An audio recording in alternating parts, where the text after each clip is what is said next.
Hi, I'm Dave, and welcome to my video. Thanks for checking it out.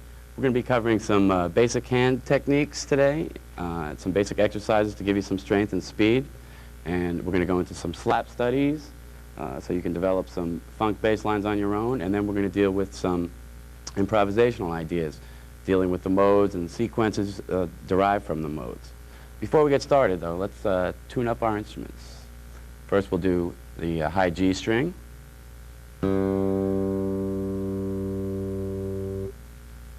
Next is D.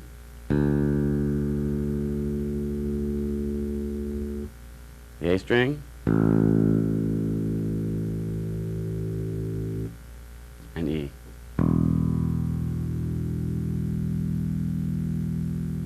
One more time, just check that out. G.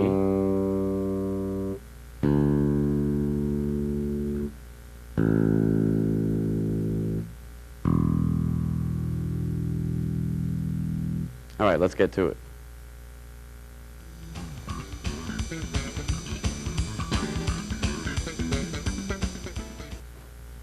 Okay, in this segment, I'd like to discuss some basic techniques for the left and right hand and show you some exercises that'll help you build some strength in your hands and acquire some facility on the instrument. Let's start with some basic hand positions. In the left hand, for instance. You want to keep your thumb halfway behind the neck, not put too much pressure on it. It's basically just a balancing tool, and it needs to have a lot of freedom of movement. And then across from that, your thumb can lie, okay, even with that. Your left hand should be arched. Try to play on your fingertips. And basically, you're going to cover one finger per fret. That's one position. Okay. Now, try not to bring your thumb up or to bring the palm of your hand up either. You always want to keep space in here so that you can keep those fingers arched and play on your fingertips. Most of these exercises that I'm going to show you were designed to be played with alternate picking in the right hand. So before you start playing these left hand things, you can just practice the alternate picking by keeping the strings muted with your left hand and practice different groups with your right hand. Groups of 4 notes per string, 3 notes per string, and 2 notes per string. And any combination thereof, just so you're familiar with whatever combination you run into, but keep those fingers alternating. Okay, now let's move on to some warm-ups and some strength-building exercises that I like to do. The first one I'd like to show you is called the spider exercise. This was shown to me a long time ago by one of my teachers. It's a great warm-up thing, gets your hands really going, all the digits of your hand. It's pretty simple. We're going to start with our first finger on low F, and we're going to play up chromatically, 1 finger per fret. Okay? Then we're going to move to the A string, and we're going to move up another fret, so we'll start on 2nd fret B, and play the same thing, etc. 3rd fret on the D string, 4th fret on the G string. Then keep moving up, 5th fret on the D string,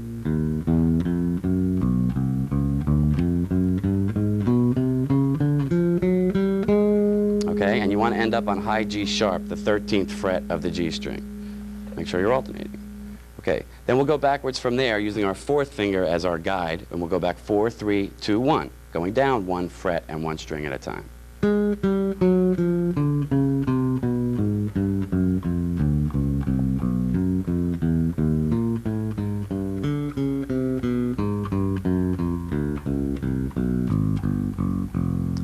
up back on low F. If you don't, you missed a move somewhere. Okay, let me play that in context with my friendly drum machine here. This is 16th notes against an 8th note pulse.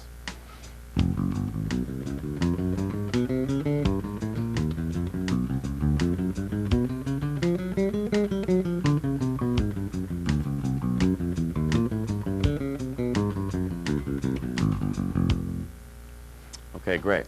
Now, one other thing I'd like to point out that you can do with this exercise is pretty interesting, is we can start getting into some odd phrasings. Before we actually approach the harmonic and melodic aspects of it, we can start feeling some different kinds of phrases using these exercises. Now, what I like to do here is play a 4-note finger grouping as triplets, okay? So the accents are going to change every beat, and it feels kind of weird, but it'll start you hearing some polyrhythmic phrases. So let me start with 8th note triplets first and play a little bit of what that's going to sound like for you.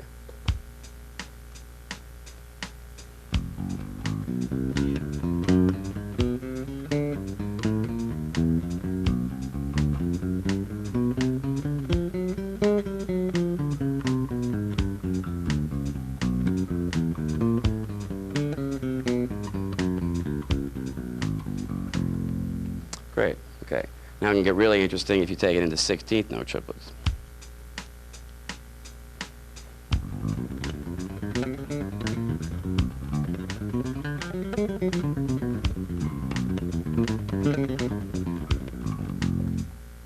Now I'd like to just give you a couple strength building exercises for each digit of the left hand. First we'll start with some 2-finger groupings that'll really help strengthen especially the 3rd finger, which is our weakest finger. We need to work on this one the most, so this exercise will help you strengthen that. Again, be careful to always play on your fingertips with this. Make your 3rd finger work. Simple exercise. You can play it in any area of the neck. It just goes like this. We'll just play 3, 4, 3, 4, 3, 4.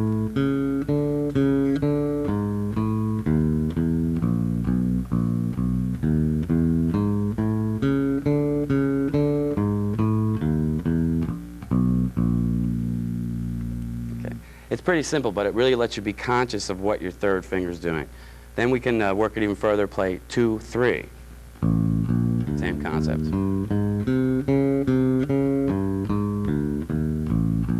Etc. 1, 3.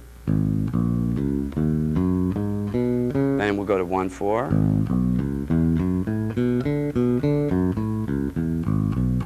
And 2, 4. Etc. Now, played in context, I like to run these straight through and just get my hands really working here. So let's see if we can do that. Play 16th notes against this.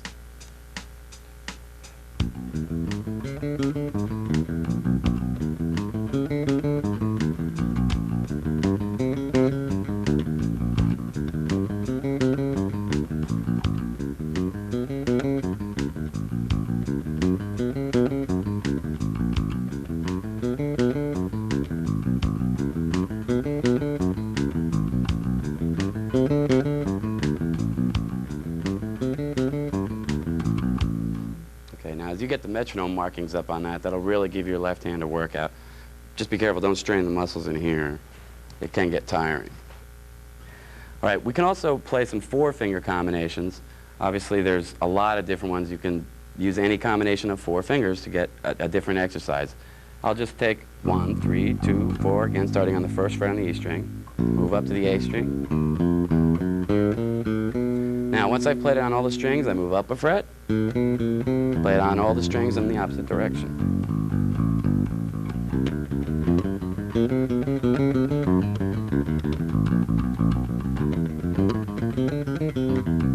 Okay, great.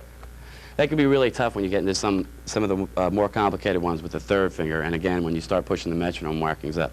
Now, just one more quick thing you can do with that is let's try to get the right hand involved and get into a little cross-picking. You can take 1, 3, 2, 4, but play it as double stops. Let's look at it as fifths.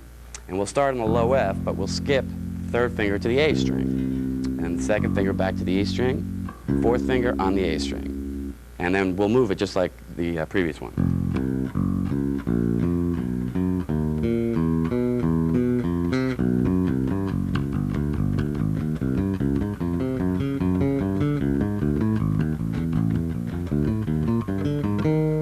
etc.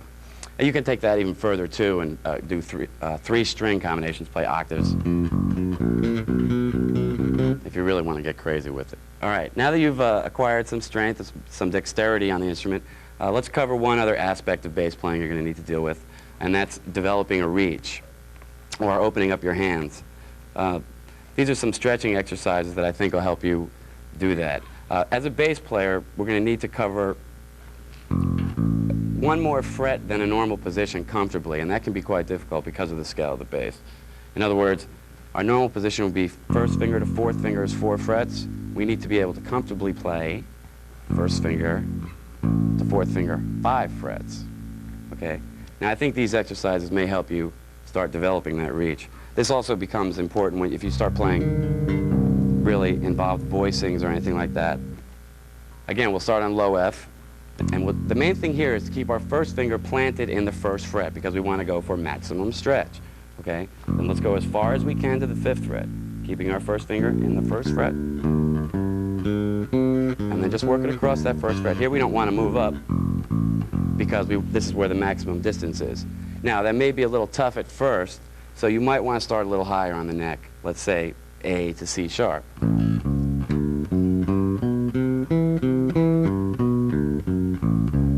Now, as you get comfortable with that, again, start moving it down the neck until you can comfortably play a major third from the first fret F.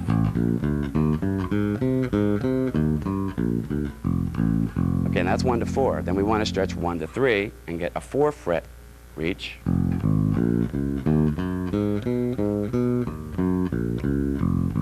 And then, of course, 1 to 2.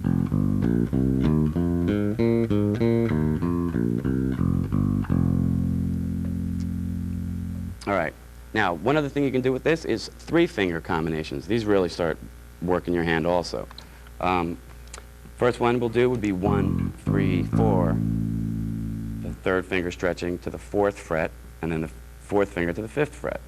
And then you'll move that the same way. 1,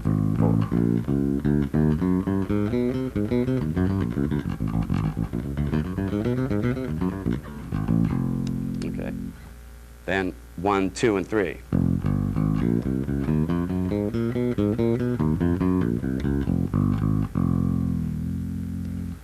All right, great.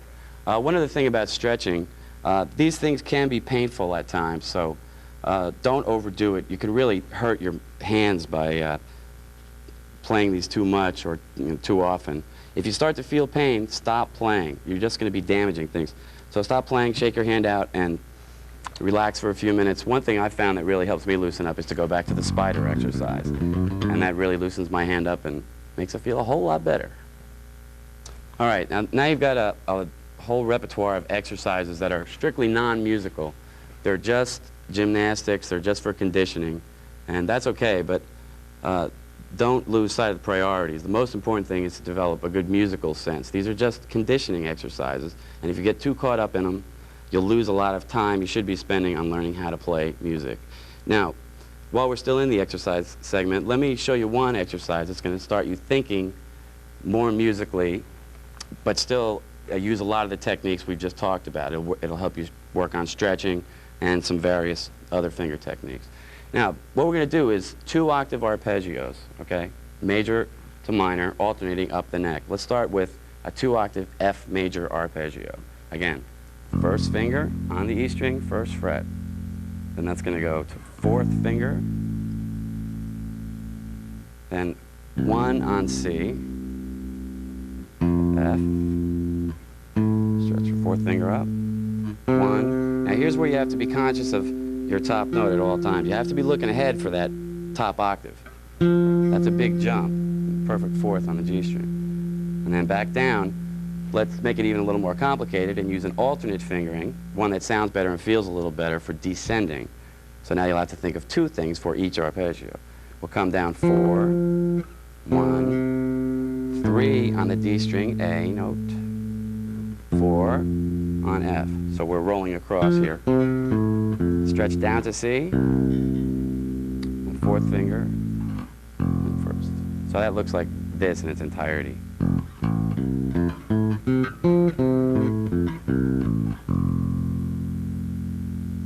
Now after we play that, in successive eighth notes, what we want to do is move up to F sharp and play a minor arpeggio. This is a Jocko exercise, by the way. And we'll do the same concept. 1, 4, 1, 4. Again, C or high octave. Then come back down with the rolling motion. Okay, that's F sharp minor in 2 octaves with 2 different fingerings. Now, what I like to do with this, again, to get into some weird phrasing, is play eighth notes non-stop. So the root note of each new arpeggio will not always be on the downbeat. That'll sound like this. Let me play it with the drum machine.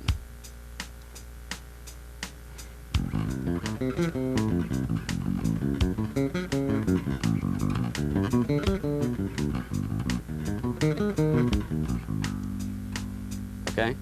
That's alternating major and minor arpeggios up and down the neck.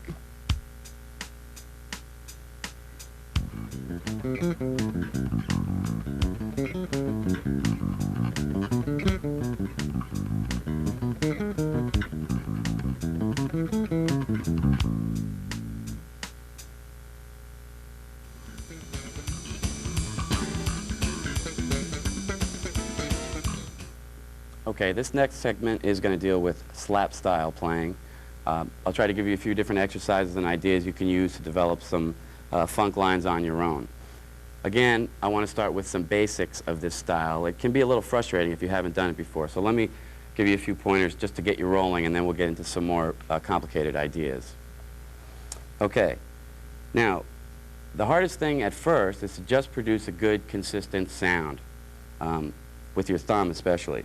So let's just try playing a C note on the A string and work with our thumb, see if we can get that note to sound consistently. Now what you want to do is strike the string with the bone of your thumb, the hard part there, and play up towards the fingerboard so you're actually hitting on the frets.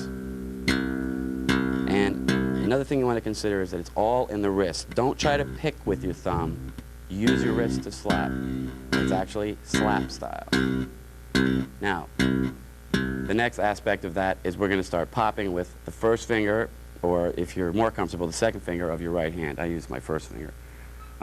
We can start playing even eighth notes, just trying to get...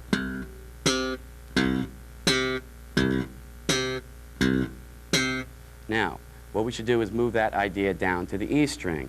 A lot of this style playing is done with octaves, so you're going to be playing in 2 string groups, the A and the G string, which presents a problem of getting in on the A string without hitting the E string. But the G is free and clear. Then the E and D string, the E string is free and clear, but you have to get your first finger in under the G string. So the exercises I'm going to show you practice both ways, on the A and G string and the E and D string. Now, let's just try some simple 16th notes on the A string, and then we'll move it to the E string with the drum machine here.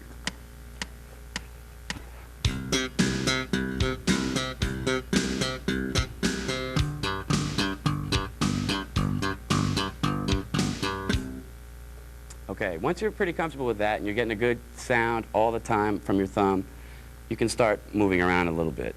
Now, let's take that idea and put it into a simple pattern that we can use for the rest of these exercises. We'll just play C first, then we'll go to E flat, D, D flat.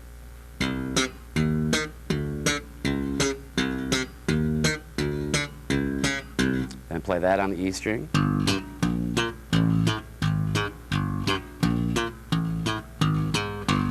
Okay, that should make it a little more interesting when you're practicing. Now, let's go on to another variation. This is a very percussion-oriented style of playing, so we need to get familiar with a lot of different combinations between the thumb and the first finger. Much like a drummer does different left and right hand combinations called paradiddles and stuff like that. We need to be versatile with any grouping we may run into. Now let's just start with 2 strokes of the thumb and then a pop.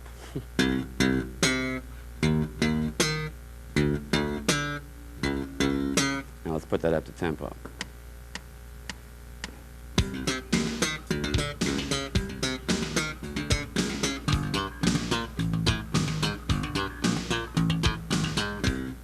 Okay, that's one alternative. Now let's put the pop in the middle. Okay, and we can put that up to tempo.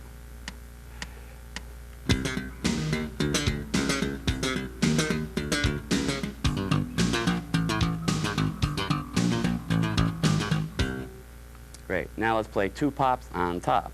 We'll play a thumb and then two pop notes in the rhythm of.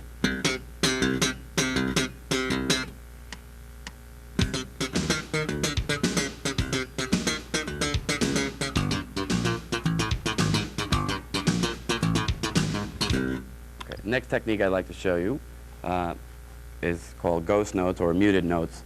Simple idea, just mute the notes with the left hand. In other words, we're not going to play a pitch in this hand, and we're going to strike normally with the right hand.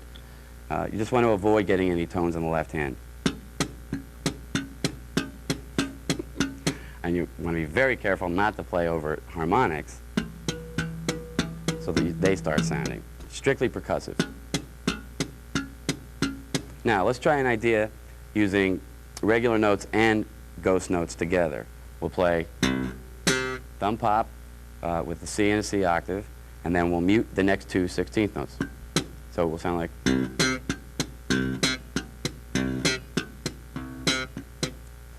Okay, now from there we can move on to hammer-ons. This is a technique you'll find used quite a bit in all aspects of this playing. And again, here we can use it two ways. We can either hammer on with a pop note or using our thumb. Now let me show you a little idea using a hammer-on with a pop note. We'll start with just a B flat to a C. I'm thinking in C minor or C7 here, so the 7th to the root. And then we'll play two thumb notes.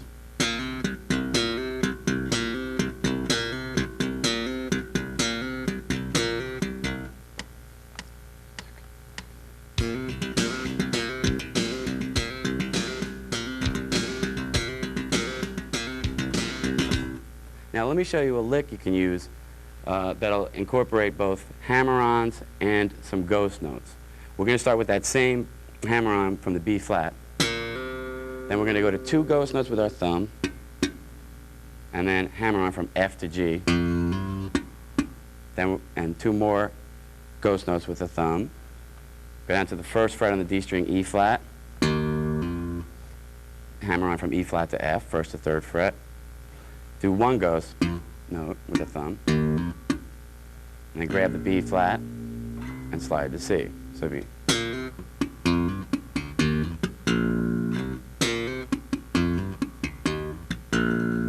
All right, that can be a cool fill if you're playing a regular kind of groove thing, so I'll try to throw it into that context.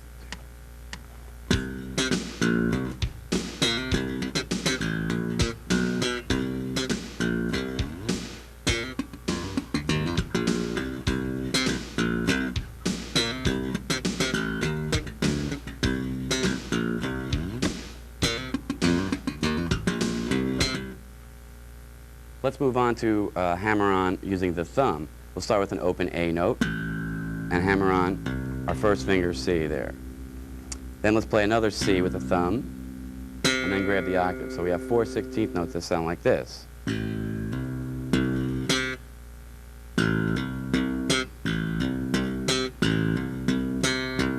Now, when you start using some tricks like these, you can really start developing some speed with these exercises. Let me show you what that sounds like in context.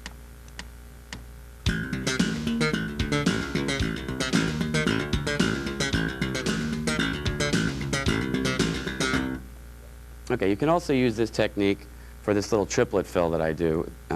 This is pretty impressive sometimes. We'll do the same basic idea. Thumb, hammer, thumb.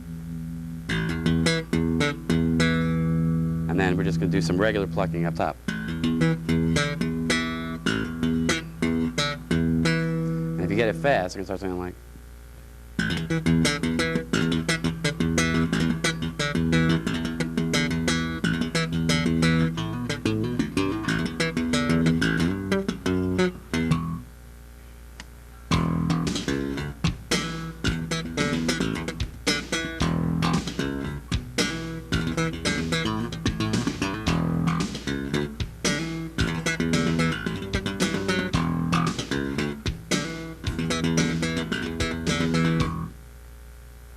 Now let's try to put all these things together and into a little line we can use and you can groove on and practice at home, practice with a drum machine, practice with your band, whatever.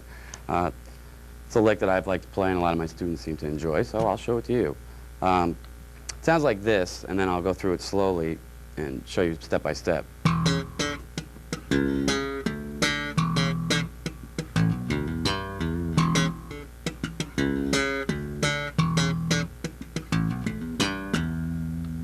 Okay? Now, we're going to start with the low E with the thumb. We're going to pop a C sharp, which is the 6th fret on the G string. Pop the next fret, D. Okay, then there's a rest, and a 3rd pop in a row, which will be an interesting coordination exercise for you. And we're going to mute these next 3 notes. Pop, thumb, pop, which will set us up for our thumb on the C sharp, octave, D, octave. Second measure starts off the same as the first. Then we're going to add some fills on the bottom end. Thumb, hammer on 5th fret to 7th fret on the E string, A to B. Thumb, hammer on 5th to 7th fret on the A string. Then play a G, 5th fret on the D string. E, 7th fret on the A string. So let's hear what that sounds like.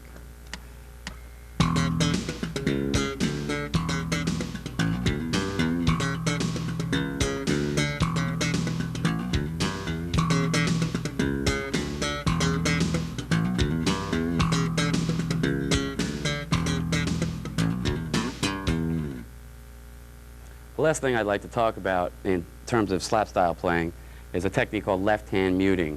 We're going to start using our left hand to generate some percussive notes, as we have done so far with the right hand. We're just going to use the left hand to slap the bass like that. So let me show you some exercises that could get you comfortable with that technique.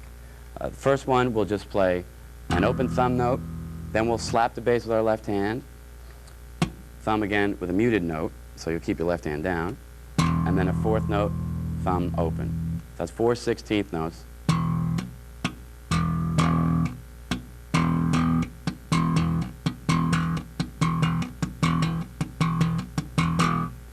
All right, now let's bring some pop notes into this technique. We'll use that on the 3rd partial of the 16th note phrase. We'll do open thumb note, slap the bass with the left hand, pop, thumb, muted. So we got.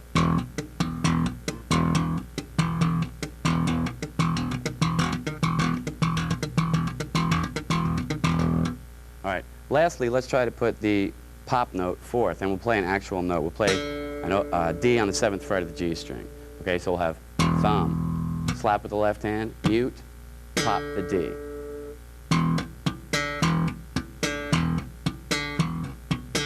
Okay, now this can be really cool if you walk the first finger up and down the G string. You can start getting some melodic lines kind of happening there.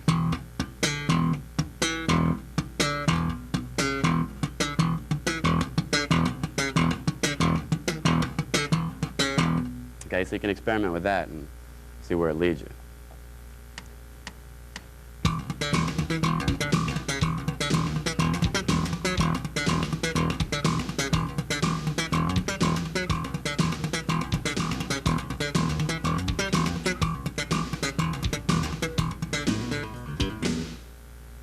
I'd like to close out this part with another lick you can learn and play with. I'd like to make one more point. This one is an E, like so many of them are. But you should try to translate most of these techniques to closed position keys like G and B flat. A lot of guys have a lot of chops in the open string keys, and they get to G or B flat or D flat, and they're out to lunch. So all this can apply if you practice it. It's a little more difficult, but it can be done. So work with it and see what you can come up with, and you'll be a lot better off on a record date or something as far as coming up with a creative bass line. All right, now let me show you this last lick. We're just going to start with 2 thumb notes, and then a slap note with the left hand, and pop. Then we're going to play a C sharp with our thumb and slide up to D. Now let's do that again and add a ghost note with the thumb after the D. And then And that'll conclude the first measure. We're going to hammer on from high D on the G string to E, pop note. So the first measure sounds like. Okay. Now the second measure starts the same as the first. Then we're going to throw in our favorite pentatonic lick. Hammer on from the 5th fret on the E string to the 7th fret. 5th fret A string. So that'd be. Second measure sounds like. Okay. Third measure will be the same as the first. Then we'll throw in another cool little lick at the end there.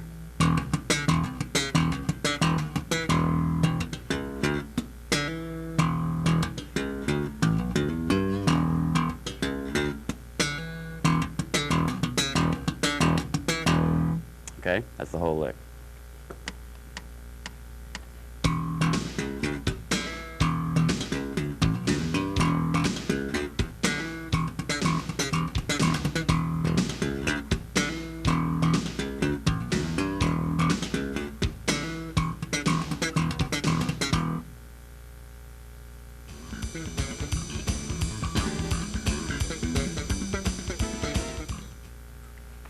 Let's jump into the area of soloing and developing some solo concepts. And maybe I can give you some ideas about what you can do if you're ever stuck in a rut and you want to get some fresh ideas happening. First, let's talk about the modes. I don't know how many of you know what the modes are, but let me familiarize you with them briefly. The modes are the chord scales that we use to improvise, and they're derived from each tone of the major scale. So there's 7 tones in the major scale. Consequently, there's 7 modes. If we're playing a C major scale, that's the C Ionian mode, that arrangement of notes. Same as the C major scale, okay? Now, if you took that same arrangement of notes, no sharps or flats, and started on D, you'd have the D Dorian mode. If you looked at the 1st, 3rd, and 5th, and 7th tone of the Dorian mode, you'd find that you had a minor 7th chord. So this particular mode is used to improvise over minor 7th chords. Now you'll find that there's more minor 7th chords within each key, so you start to, you have to learn about chord relationships to really determine what key you're in and what mode you need to improvise. Let me show you a system I have for learning all the modes as easily as possible in all the keys. We're going to start them all on the E string with our first finger. Let's start in the key of F in this instance. And here we'll just play a major scale. And we'll extend it up to a 5th above the octave.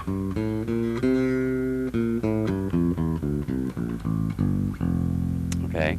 Then we'd move to the next tone of the F major scale, which is G, and we can play the Dorian mode.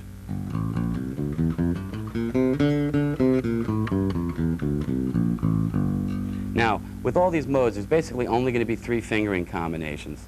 So don't get too bent out of shape about it. We're either going to play 2 whole steps, 1, 2, 4, or a whole step and a half step, 1, 3, 4, or a half step and a whole step, 1, 2, 4.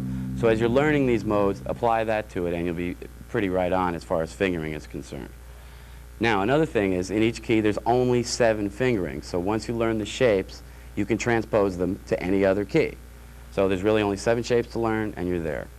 So let's continue on through the modes in F. The A Phrygian mode.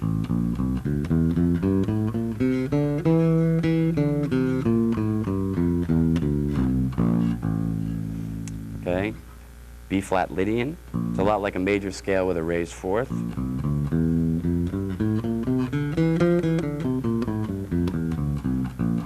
C Mixolydian, which you play over dominant chords. You'll find that this has a major 3rd with a flatted 7th. A lot like a major scale also, with that flatted 7th in it. D Aeolian. And then E Locrian. Now, you don't get a lot of call to play a Locrian mode because the chord that's built off is a minor 7 flat 5 chord. But one thing you might want to think about is considering it as starting the C Mixolydian mode on the 3rd. Okay, so you can start applying these substitutions as you get more involved with this stuff. some of this material may take a little research, so just dig in and it'll start to make sense to you. Now, the next thing you want to do, or what I would like to do, is play these through all the keys. So I use the cycle of fourths. Our next key would be B flat, and we want to start with the lowest note on the E string, the one that's closest to the nut, and play the mode from there. Now in B flat, the lowest note would be F. So we have to figure out which tone of the B flat scale F is. It's what? The fifth, right. So it's going to take the Mixolydian mode. So we'll start B flat in Mixolydian. Aeolian.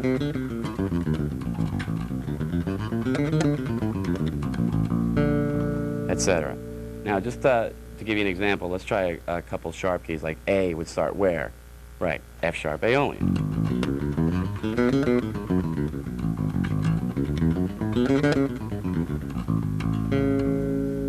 Etc., etc.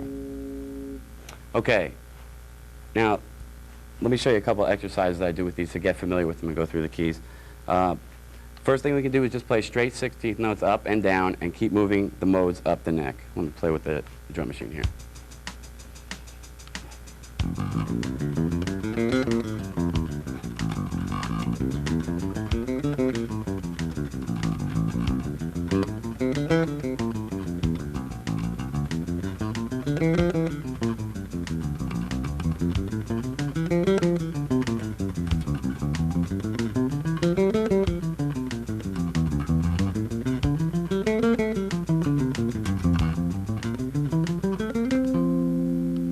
All the modes in the key of F.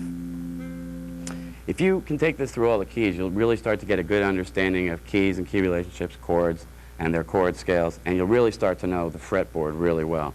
So it might be something you want to spend some time with. Now, let me show you another exercise we can do with that. Getting back to the phrasing I talked about when we did the spider exercise, let's put this into 16th note triplets. And to make it even a little more difficult, let's go up one mode in triplets, shift with our fourth finger, and go down the next mode. Then shift up with our first finger, etc. Let's see what that sounds like.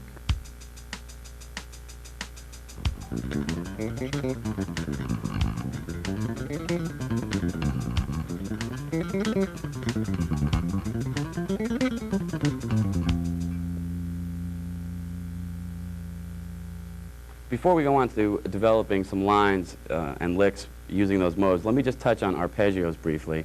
You can apply the same kind of system to those, and it will provide you with some vertical movement, which is really interesting on the bass because most bass players play very much from a scale perspective. So if you can start working some arpeggios into your playing, it'll sound great. Now let me just give you an example of, for instance, G major 7 with that same approach. Playing all the inversions starting with the one closest to the nut.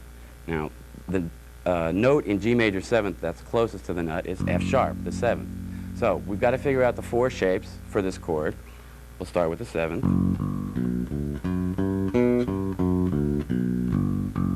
Okay, then we'd move up to root position, starting on the G. From the 3rd. And the 5th. Now that's the four inversions of a G major 7th. Now let's run those together, see what it sounds like.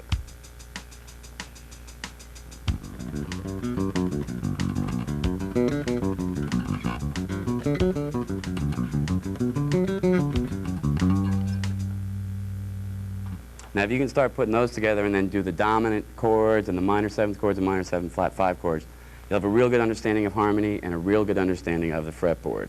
You really have to see where you're going with these kinds of things, so it's a good exercise. Okay, now let's move on to some soloing concepts. We'll go back to the modes for that, but just remember this all applies to arpeggios as well. Okay, now you're stuck for a lick and you're saying, well, playing a scale is really boring and you know, that doesn't really make it. You need a little variety. So let's take a real simplistic approach and figure out what we can do to get some variety happening. Well, the first thing I'd say do is let's play 4-note scale groupings. We'll play up 4 notes of the scale. I'm in C major now.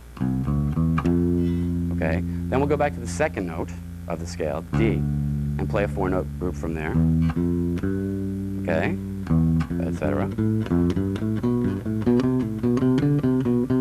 Okay, now instead of having a straight scale, we have a lick that sounds like.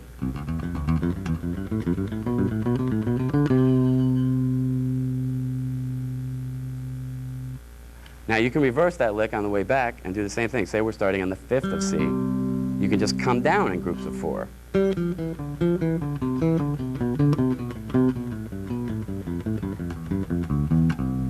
Okay? See what that sounds like in context.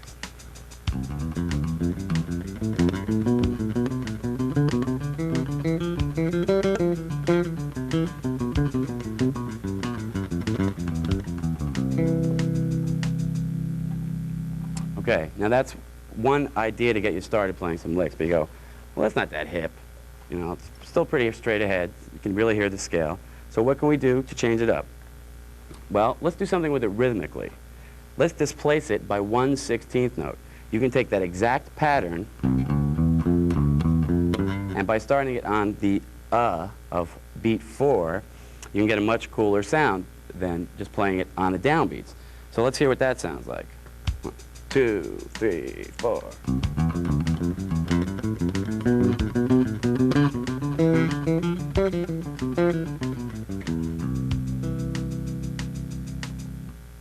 All right, so now you can go anywhere with that idea. You can start on the E of 1, displace it 1/16th note the other way. 2, 3, 4.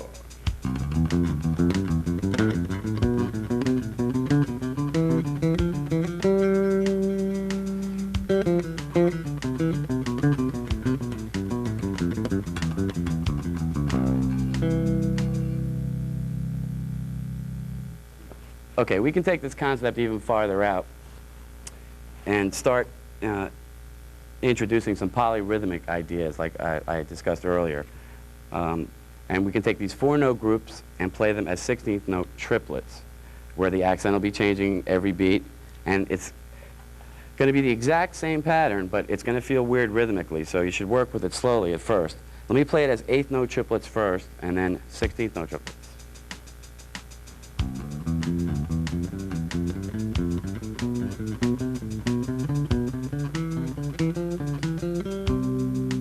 And then you can play it down too. Now, 16th note triplets, it starts to get pretty hip.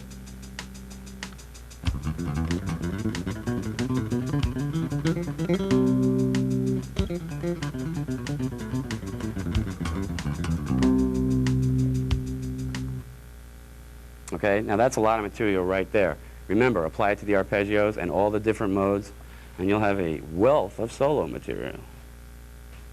As you continue experimenting with melodic ideas, just bear in mind, you can do any combination of notes. You can go up in groups of 4, and then down 4. And then all the other stuff applies to that, too. Or start down 4.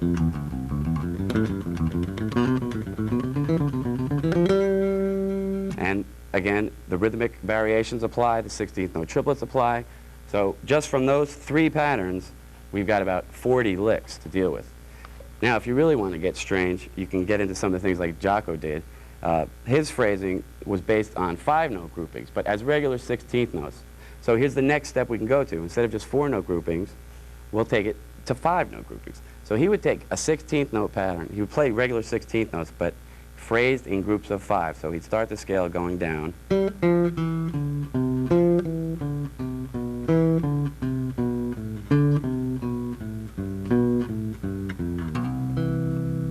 Okay, broken all into groups of 5, but the pulse is just in 4 notes. 1, 2, 3, 4.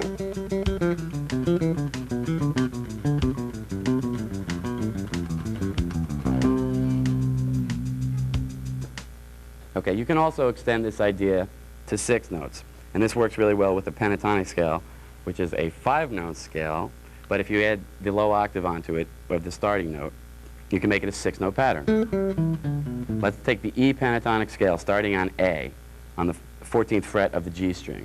Play the E pentatonic, write down A, G, E, D, D, A. Now that same configuration of notes will happen here, starting on G, then on E, D.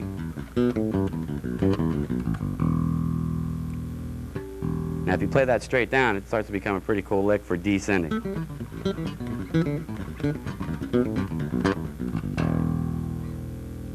So now you've got 4 notes and 5 notes and 6 note groupings, which you can get a lot of material from to work with. I'd like to demonstrate some of the sequences and lines we've been talking about in a progression consisting of 5 chords. It's basically in C minor, which is relative to E flat major, so we can look to E flat for the modes to play over the chords. We start with the C minor 7th chord, and that'll take the Aeolian mode, because it's the 6th of E flat. And it moves to an A flat major chord with a sharp 11 or a flat 5, the A flat Lydian mode. You have that D note in there, which is still relative to E flat. Then it goes to F minor and B flat, which is a 2-5 in E flat, so you can play Dorian to Mixolydian there. And then a turnaround change, basically a G dominant chord, G7, which can be approached several ways. You can either play the Mixolydian mode based off of G from that, or a preferable approach is to borrow from the C harmonic minor and play a G altered mode. So if you have a C harmonic minor scale, that introduces that B that gives you the dominant sound. And we'll just base that and make G our root note. And that resolves very nicely back to the C minor. So let's check that out.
Well, that about wraps it up. I hope you got some stuff you can use from the video and enough material to keep you working for a long time.